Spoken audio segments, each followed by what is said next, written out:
Bien, je reprends le micro pour la dernière fois aujourd'hui. Oui, Madame Thomas, pour cette allocution de clôture, en présence du délégué, en plus qu'en présence, avec la participation du délégué général d'Armateurs de France, Madame la députée Isabelle Thomas et Monsieur Jacques Bell, notre vice-président de Surfrider Fondation Europe. Je tenais à remercier par la même occasion, à titre de transition, les interprètes qui sont toujours là parmi nous et qui font un excellent travail de traduction. Et puis je vais laisser la parole à Monsieur Banel pour cette clôture.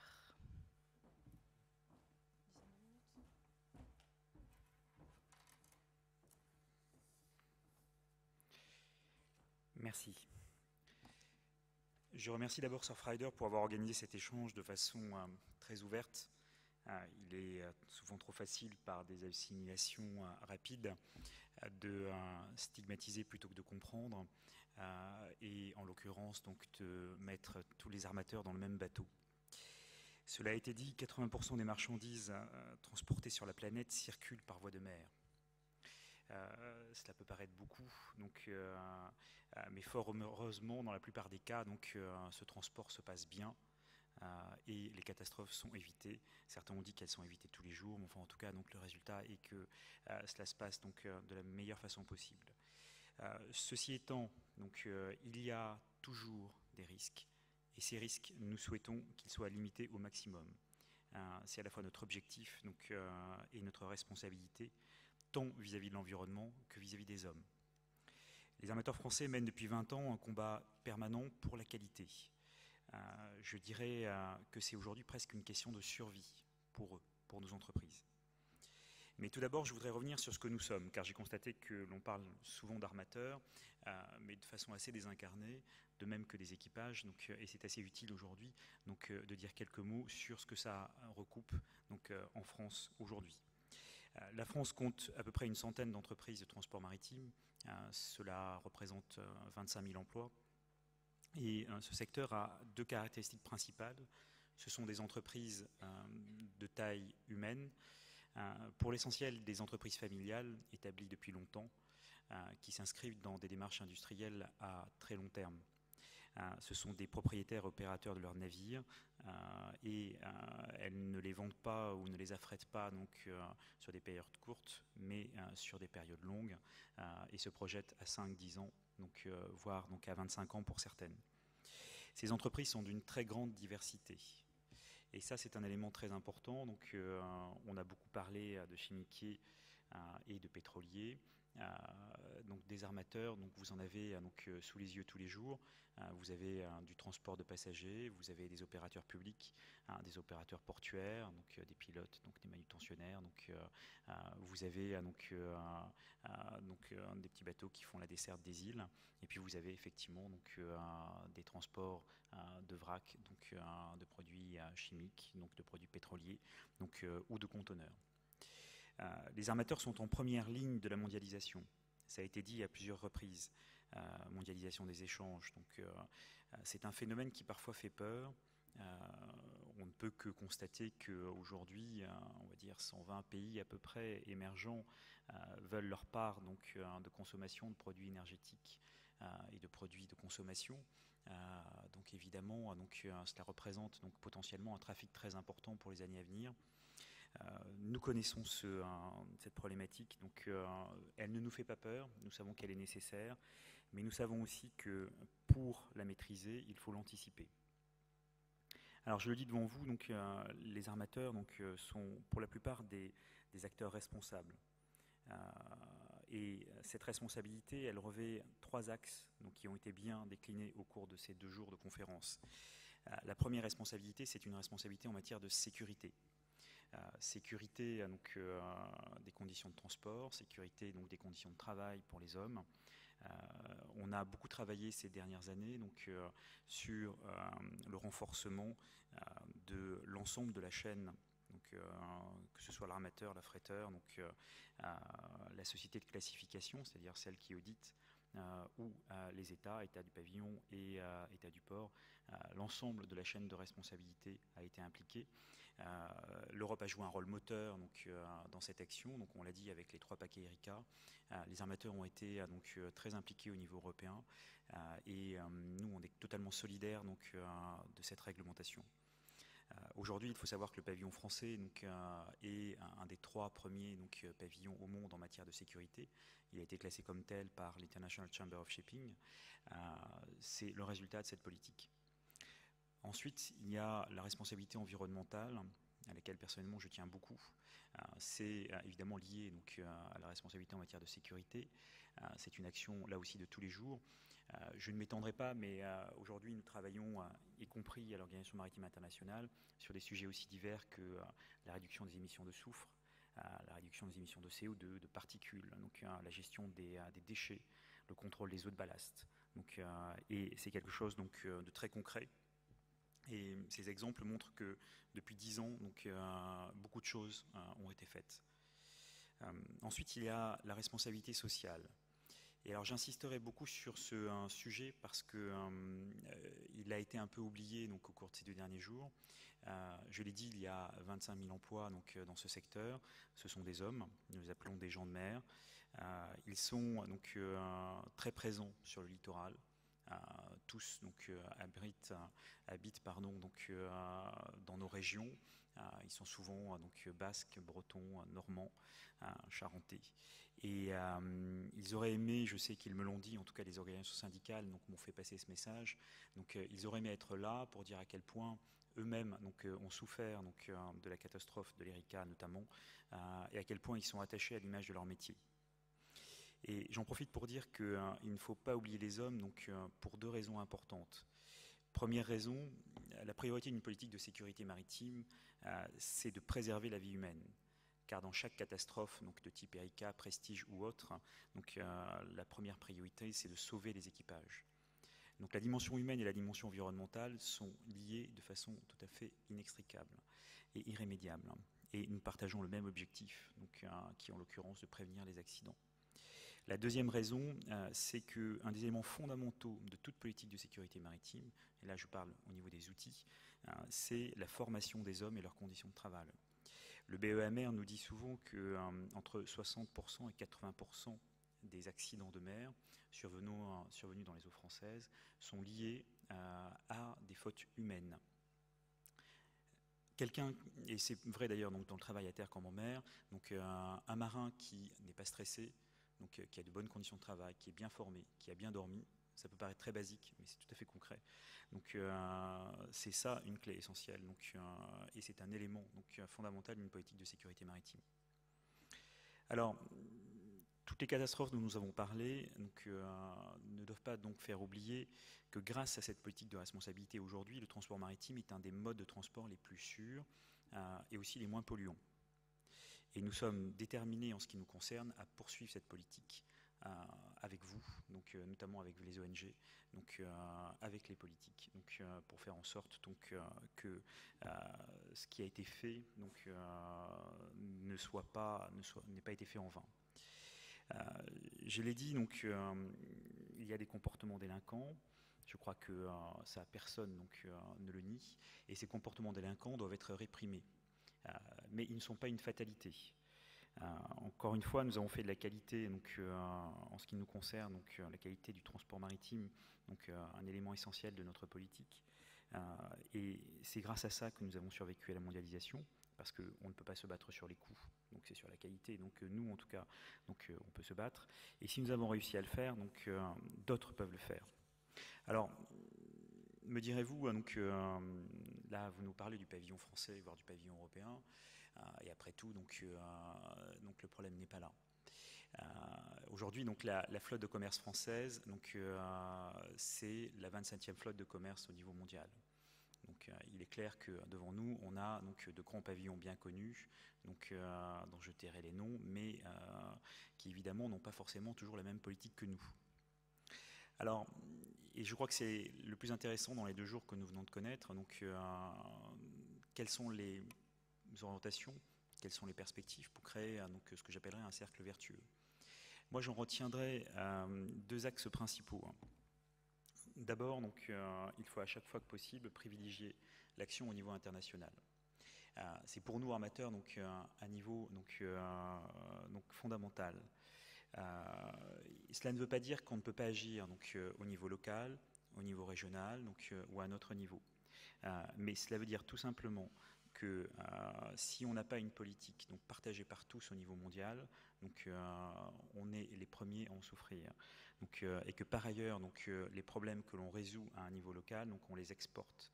Donc, en clair, si donc, vous durcissez donc, un certain nombre de réglementations donc, à l'échelle européenne, donc, vos bateaux, et cela a été dit, donc ils vont partir dans des zones donc, où la réglementation n'est pas la même, et vos dangers, donc, vos navires sous normes et votre pollution, vous l'exportez. Donc vous l'exportez en Afrique notamment. Malheureusement, c'est quelque chose de très concret, de très réel. Alors, la communauté internationale donc, s'est organisée.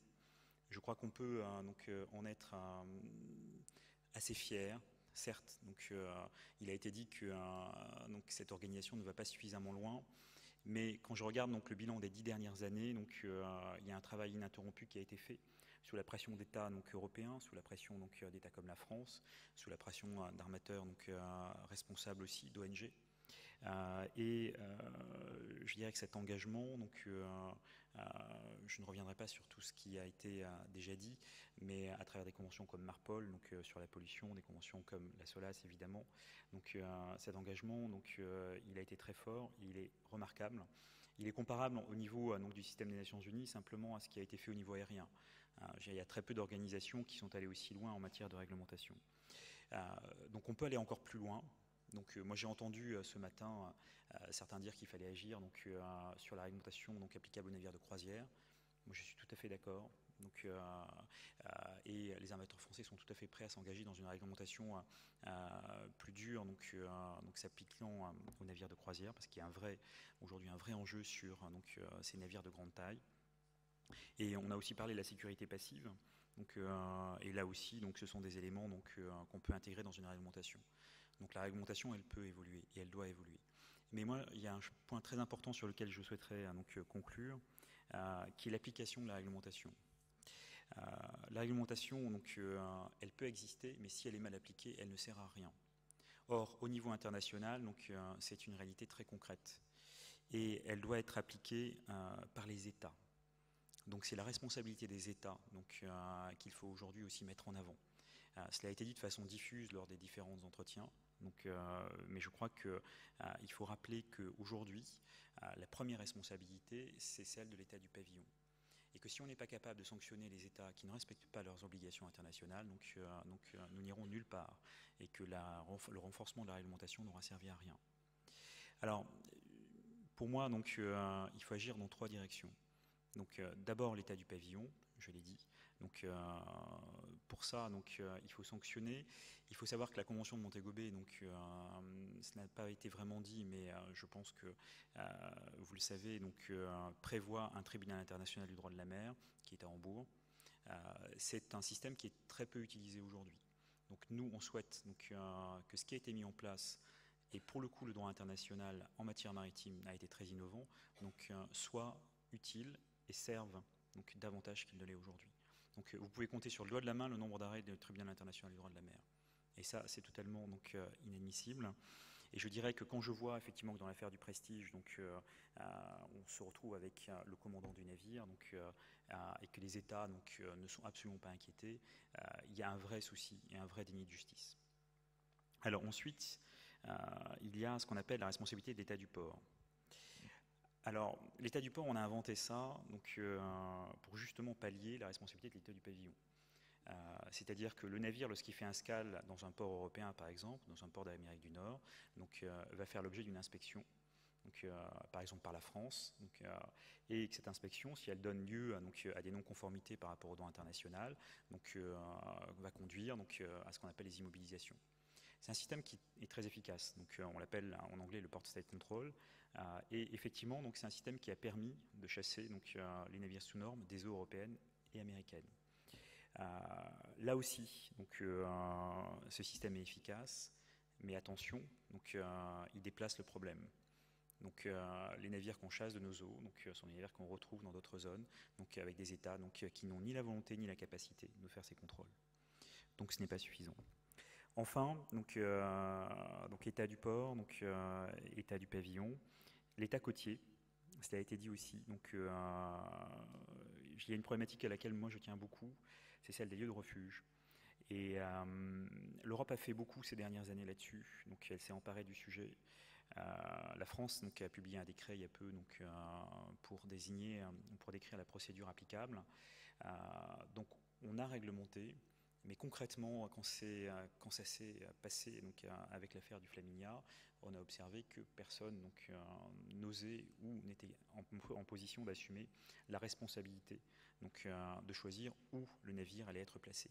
Parce qu'évidemment, personne ne veut une pollution dans son port, dans sa baie, dans sa région. Et là, il y a un vrai souci de fond, à la fois en matière de procédure et en matière de prise de responsabilité. Peut-être d'ailleurs que finalement, l'État n'est pas le bon niveau de responsabilité là-dessus. En conclusion, je voudrais dire que le combat pour le transport maritime de qualité et durable que nous avons mené n'a pas été mené en vain et que nous en voyons les résultats aujourd'hui. Il faut le poursuivre. Le combat n'est pas terminé. Et personnellement, avec toute l'organisation professionnelle du transport maritime, nous allons nous y employer. Il y aura toujours des comportements délinquants. Les sanctionner est une absolue nécessité, mais il faut que la sanction concerne tous les échelons, je l'ai dit, y compris les États. Enfin, je terminerai sur une ouverture assez personnelle.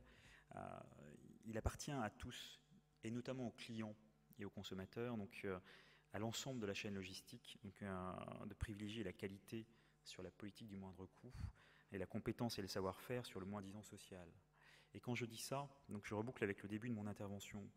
Quand on dit que 80% de ce que nous consommons est acheminé par voie de mer, qui aujourd'hui se préoccupe de savoir si ce qu'il achète a été transporté par un navire sous normes ou par un navire aux normes, par un navire européen, français, ou par un navire battant un autre pavillon. Et donc la qualité, c'est le combat de tous. Merci.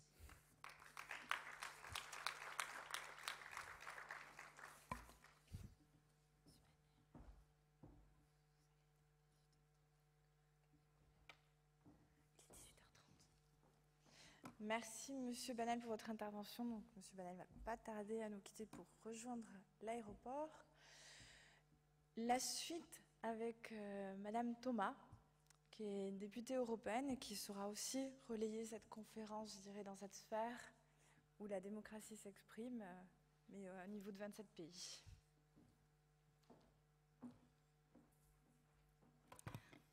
Merci. Je voudrais d'abord saluer nos amis des régions espagnoles et leur dire toute notre solidarité et notre soutien pour le procès du Prestige. Je voudrais également remercier Surfrider pour cette initiative, pas seulement parce qu'elle coïncide avec l'actualité brûlante du procès du Prestige et de l'arrêt historique de la Cour de cassation française du 25 septembre sur Erika, mais aussi parce que la question de la sécurité maritime, compte tenu de l'extension des activités économiques maritimes, est devenue une urgence. Urgence qui ne se limite pas d'ailleurs, Monsieur Banel, vous en conviendrez, au transport maritime. Je prendrai deux exemples. La catastrophe de Floride provoquée par la plateforme pétrolière offshore de British Petroleum et la question, elle aussi brûlante, de l'exploitation du gaz de schiste, sur laquelle nous avons voté au Parlement européen cette semaine des conditions d'exploitation, mais malheureusement, le moratoire qui avait été proposé et que d'ailleurs j'avais voté, lui, n'a pas été voté à la majorité du Parlement. La sécurité maritime est donc devenue une question urgente, mais surtout, je crois, une question démocratique. Je rejoindrai en ce sens ce qui a été dit tout à l'heure par le représentant de FNE. Beaucoup de citoyens se sont mobilisés depuis l'Amoco-Cadiz jusqu'au TK Bremen en passant par Erika. D'abord, les citoyens, sur le plan individuel, frappés par ces catastrophes. Et puis, les associations ont fait avancer le débat avec les élus. Je pense notamment aux élus du littoral avec Vigipol, puis des associations citoyennes comme Surfrider, les collectivités territoriales également, comme les régions sur le procès Erika, qui ont gagné d'ailleurs à la fois, qui ont gagné leur place dans ce débat, mais qui ont gagné y compris le procès. Toutes ces mobilisations citoyennes ont non seulement gagné leur lettre de noblesse, mais elles ont surtout gagné la légitimité sur la gouvernance maritime. Et c'est donc bien la question démocratique qui est aujourd'hui posée. D'où partons-nous sur cette gouvernance? Pendant des siècles, nous avions, si je puis dire, un droit minimaliste où finalement seuls étaient concernés ceux qui naviguaient, c'est-à-dire les armements. Et puis, progressivement, nous sommes parvenus à une deuxième phase, celle de la compétence exclusive des États en mer, où d'ailleurs, situation de laquelle nous ne sommes pas encore totalement sortis, État du pavillon, État de la zone exclusive, État du port, État côtier, symbolisé d'ailleurs en France encore très fortement par la toute-puissance, je dirais, des préfets maritimes. Sans d'ailleurs que ces fondements juridiques, celle du droit minimaliste avec les règlements de conflit entre armements et celle de l'État en mer, sans donc que ces fondements juridiques ne disparaissent ou ne se substituent les uns aux autres, ni ne soient remplacés, une nouvelle exigence a vu le jour au regard des enjeux et à l'épreuve des faits. Les catastrophes naturelles, bien sûr, ce sont d'abord les grandes pollutions, Amco Cadiz, Exxon Valdez, Erika, Prestige, qui ont été les catalyseurs d'une prise de conscience que les océans font partie du patrimoine de l'humanité. Ce sont aussi les progrès de la science qui nous ont appris le rôle des océans sur le climat, sur la ressource en eau, mais aussi la richesse de la biodiversité marine. Ce sont aussi, dernièrement, les évolutions technologiques qui ont permis le développement des activités maritimes, dont nous ne voyons aujourd'hui que les prémices, mais dont nous pouvons anticiper l'explosion dans les décennies à venir. Comme je le disais ce matin, en mer, il y a toutes les ressources dont l'humanité a besoin. L'eau, l'espace, l'énergie, les aliments, qu'ils soient végétaux ou protéinés, minerais, biotechnologie marine. Encore faut-il que leur exploitation soit régulée d'une autre manière que celles qui ont conduit au pillage de la partie terrestre de notre planète. En disant cela, je ne suis pas en train de dire que les océans devraient être mis sous cloche, et encore moins que les littoraux devraient ressembler à des réserves d'Indiens. Je dis simplement qu'il faut des régulations drastiques à leur exploitation. Alors où en sommes-nous? Les enjeux considérables qui ne sont pas autre chose que la préservation du patrimoine vital de l'humanité, une gouvernance des océans aujourd'hui totalement inappropriée à ces enjeux. Il faut certes reconnaître des éléments de progrès, des avancées significatives, sans y revenir, puisque je l'ai déjà évoqué ce matin et tout à l'heure, l'arrêt de la Cour de cassation qui reconnaît le préjudice écologique, en tout cas en France. Et je l'ai dit ce matin, le premier objectif est de faire de cette jurisprudence une base de la réglementation européenne. J'annonce à cet égard qu'avec Corinne Lepage et la Conférence des régions périphériques maritimes, nous avons prévu d'organiser un colloque au Parlement européen, à Bruxelles, pour que soit prise en compte, pour que soit généralisée, au moins au niveau européen, cette jurisprudence. Deuxième avancée, les premières directives, je dirais, européennes sur cette question de la gouvernance. Il y en a plusieurs, mais je m'arrêterai sur la directive stratégie pour le milieu marin, que M. Badel connaît bien. Et même si on peut déplorer que cette directive appréhende la stratégie pour le milieu marin sous le seul prisme de la défense de l'environnement, il faut lui reconnaître un mérite, celui d'exiger la concertation avec les parties prenantes, on dit stakeholders en langage bruxellois, pour rédiger cette stratégie qui va de l'état des lieux aux mesures à prendre. Malheureusement, les outils mis en œuvre en France pour cette concertation et les procédures sont extrêmement discutables et peu opérantes. Je prendrai l'exemple de celle que je connais mieux puisque je suis présidente de la commission permanente du Conseil maritime de façade Atlantique Nord et Et les 2000 et quelques pages qui ont été élaborées par les scientifiques dans leur langage, et je dirais dans leur laboratoire, se sont avérées totalement inaccessibles, aussi bien aux professionnels, aux marins, qu'aux associations. Je ne parlerai pas du découpage absurde des façades, notamment celui de la Bretagne, coupé en deux comme chacun sait, et je passerai sur les conditions d'urgence dans lesquelles nous avons dû valider ou pas valider du reste cet état des lieux. En revanche, et je crois qu'il faut prendre exemple sur ce qui s'est fait dans les régions maritimes qui vivent de la mer et du littoral, mais aussi qui sont en première ligne des pollutions et des catastrophes. Et chacune de ces régions a mis en place, à leur manière, des outils qui me semblent bien plus appropriés, bien plus opérationnels.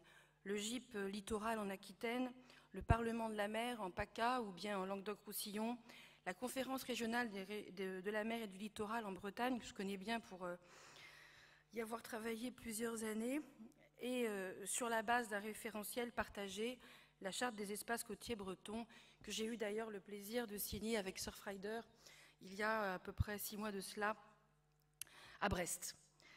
Document donc qui est une forme de référentiel, de base partagée avec l'ensemble des associations, des professionnels, qui sert aussi de pédagogie pour que cette prise en compte des espaces côtiers et de la mer soit vraiment appréhendée par l'ensemble des citoyens. Toutes ces démarches de gestion intégrée des zones côtières ont l'ambition de construire une gouvernance partagée et une citoyenneté renforcée. C'est d'ailleurs pourquoi en Bretagne, nous avons étayé la conférence régionale par un réseau d'acteurs du littoral composé d'associations, d'élus, mais aussi de scientifiques qui constituent comme une sorte de chaîne de vigie sur les questions maritimes et littorales. Tous ces outils, tous ces acteurs du littoral sont le terreau d'une nouvelle gouvernance. Qu'il s'agisse de mettre en place de nouvelles réglementations, et je suis d'accord avec ce qui a été dit sur le fait que cette réglementation soit de plus en plus internationale, mais parfois il faut commencer par le niveau national, puis le niveau européen, nous en avons parlé ce matin. Donc qu'il s'agisse de mettre en place de nouvelles réglementations, des alertes, de participer aux décisions, nous avons besoin de leur mobilisation, de la mobilisation de ces vigies, de ces acteurs dont vous faites partie. Et c'est de cette mobilisation dont nous avons vraiment besoin pour faire avancer la grande cause de la maritimité, ici sur notre littoral, à Paris, à Bruxelles et au niveau de la planète. Je vous remercie de votre attention.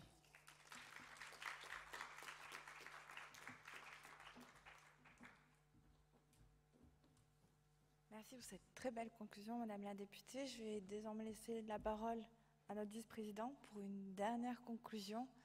Et merci encore aux internautes qui nous suivent par centaines sur Internet, forcément.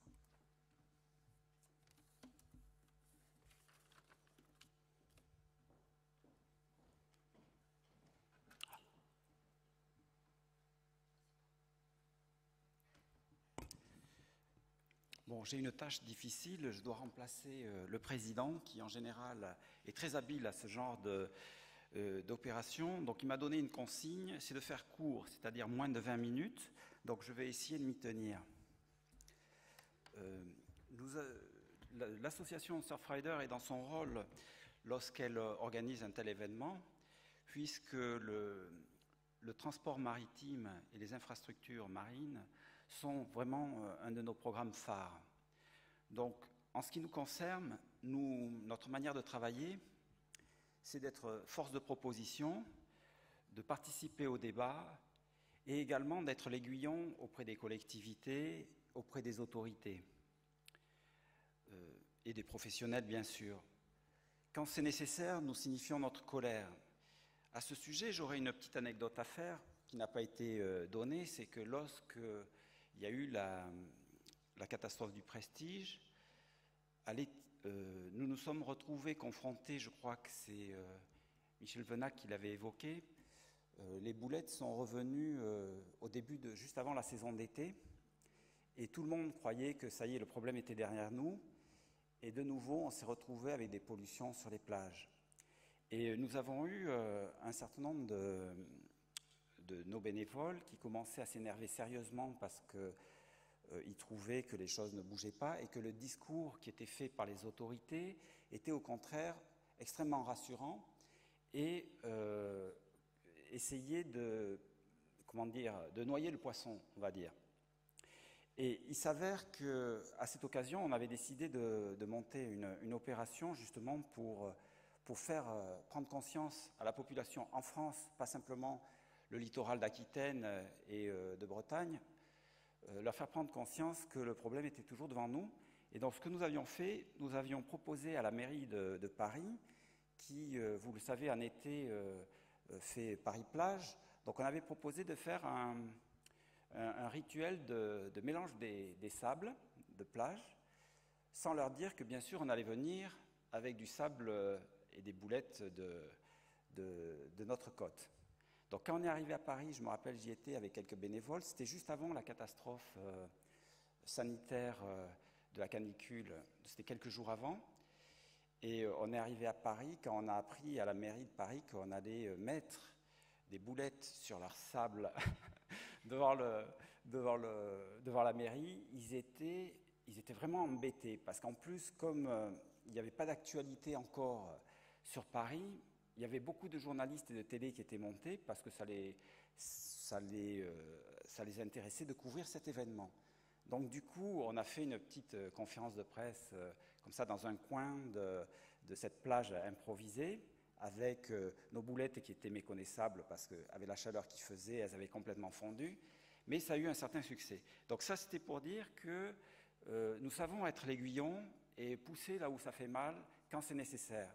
Et la mairie de Biarritz, c'est très bien, nous le faisons régulièrement, ce qui ne nous empêche pas de coopérer et de travailler et d'essayer d'avancer ensemble. Donc, pour conclure sur cette conférence, il me semble que nous avons eu des débats et des entretiens qui étaient extrêmement intéressants.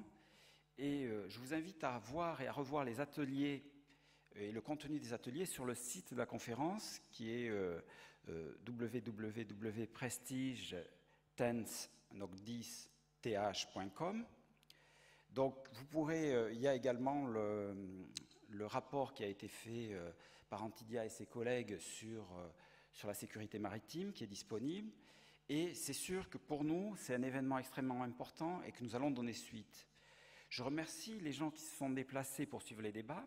Donc, on ne peut pas dire qu'il y a eu foule, mais nous avons eu quand même plusieurs centaines de connexions sur le site, ainsi que quelques centaines de milliers de tweets et à peu près 13 000 followers.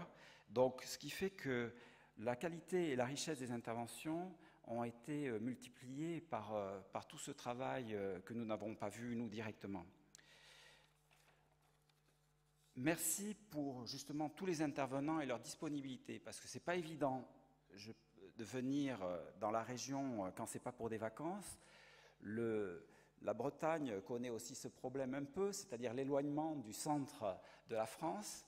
Donc, c'est vrai que moi qui vais souvent à Paris, ce n'est pas toujours simple de faire tout ce trajet.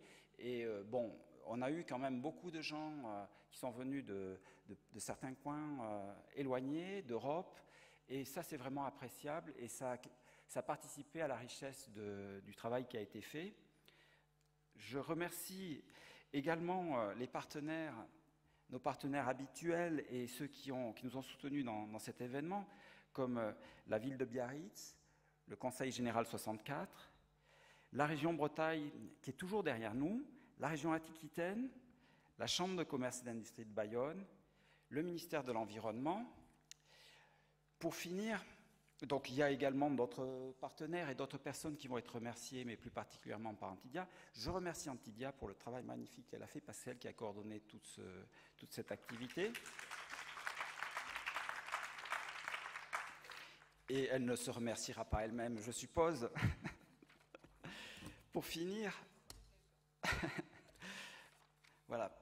Pour finir, j'aimerais dire simplement que nous avons devant nous des enjeux qui sont énormes. C'est-à-dire que nous entendons parler à la télévision, à la radio, dans les médias, nous entendons parler de transition écologique, nous entendons parler de réchauffement climatique, on le voit se profiler de plus en plus.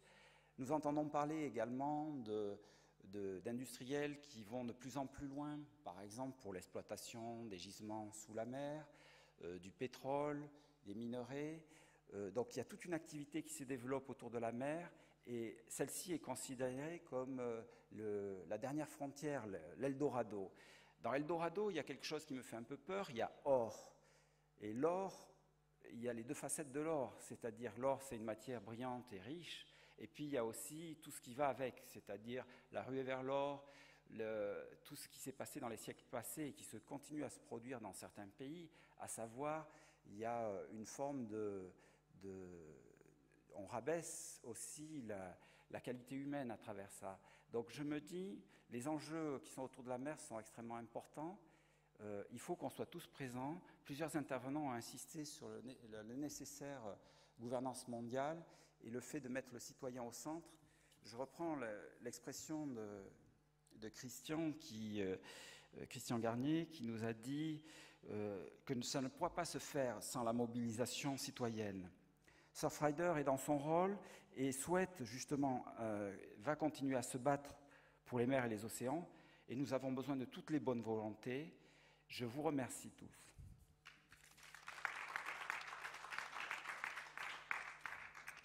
En parlant de bonne volonté, je voulais remercier particulièrement tous les bénévoles sans qui on ne serait pas arrivé à faire un tel événement.